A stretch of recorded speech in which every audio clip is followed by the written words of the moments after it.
Assalamualaikum warahmatullahi wabarakatuh. Senang sekali jumpa kembali dengan Wahyudi AS. Kali ini kita akan sajikan info terkini berkenaan dengan penerimaan peserta didik baru jenjang SMA SMK di wilayah Provinsi Jawa Timur tahun 2021-2022. Kali ini akan kita sajikan menjawab pertanyaan, bisakah daftar di tahap berikutnya jika sudah diterima di tahap sebelumnya pada PPDB SMA SMK ya. Jadi informasi ini nanti akan menjawab pertanyaan bagi kalian yang mungkin sudah diterima di tahap 2 jalur prestasi nilai akademik SMA, mau ikut kembali di jalur zonasi SMK, SMA ataupun mungkin di jalur prestasi nilai akademik SMK ya. Tentu silahkan disimak untuk bisa mendapatkan jawabannya. Silahkan disimak. Oke, sekarang di browser kalian ya, misalkan di sini kita browsernya adalah Google Chrome, silahkan di double klik ya. Setelah itu ketik ppdbjatim.net ya, ini sudah muncul, silahkan di enter, kita perbesar ya.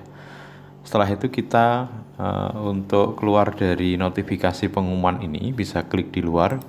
Nah, kita akan masuk di laman PPDB untuk SMA SMK Provinsi Jawa Timur ya.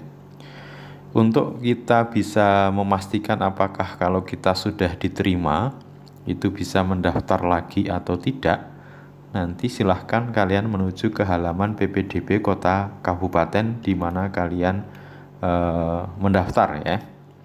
Misalkan sebagai contoh di sini adalah kita pilih di Kabupaten Sidoarjo. Nanti kalian sesuai dengan di kota kabupaten kalian. Silahkan keluar dari notifikasi ini, klik di luar ya.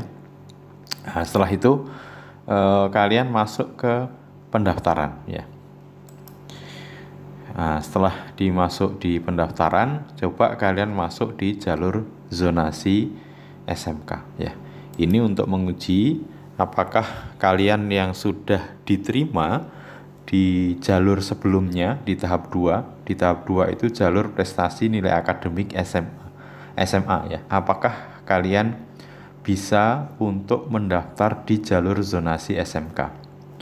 Akun ini adalah akun yang sudah diterima di tahap yang kedua ya. Nanti ini untuk memastikan berbagai macam pertanyaan, kalau sudah diterima di tahap 2 apakah bisa mendaftar di tahap berikutnya. Nah, nanti kita uji di sini ya. Kita masuk di NISN dan PIN peserta ya.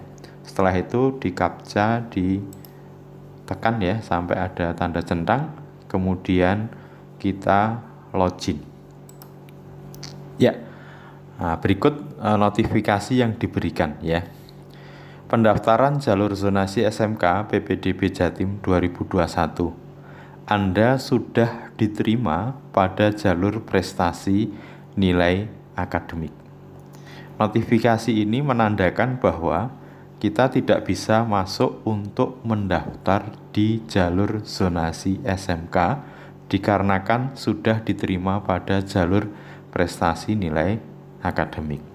Tentu ini menjawab pertanyaan dari banyak dari kalian yang menanyakan kalau kira-kira sudah diterima di jalur atau tahap jalur prestasi nilai akademik SMA, apakah nanti bisa mengikuti di jalur berikutnya ya. Ada jalur zonasi SMK, zonasi SMA, dan prestasi nilai akademik SMK. Ini adalah jawabannya ya. Jadi kita ternyata tidak bisa masuk ke proses pendaftaran di jalur atau tahapan berikutnya. Sehingga ini bisa menjadi bahan pertimbangan kalian ya. Memang diharapkan ketika kalian sudah melakukan proses pemilihan dalam pendaftaran itu, ya kalau diterima itu dimasuki ya. Ketentuan yang disampaikan adalah bagi yang belum diterima maka dia bisa mengikuti pendaftaran di tahap-tahap berikutnya. Sebagai contoh, tahap 1 belum diterima bisa ikut di tahap 2, 3, 4, 5. Tapi kalau sudah diterima di salah satu jalur maka tidak diperkenankan atau tidak bisa ikut daftar di tahap berikutnya. Mudah-mudahan informasi ini cukup membantu. Terima kasih. Assalamualaikum warahmatullahi wabarakatuh.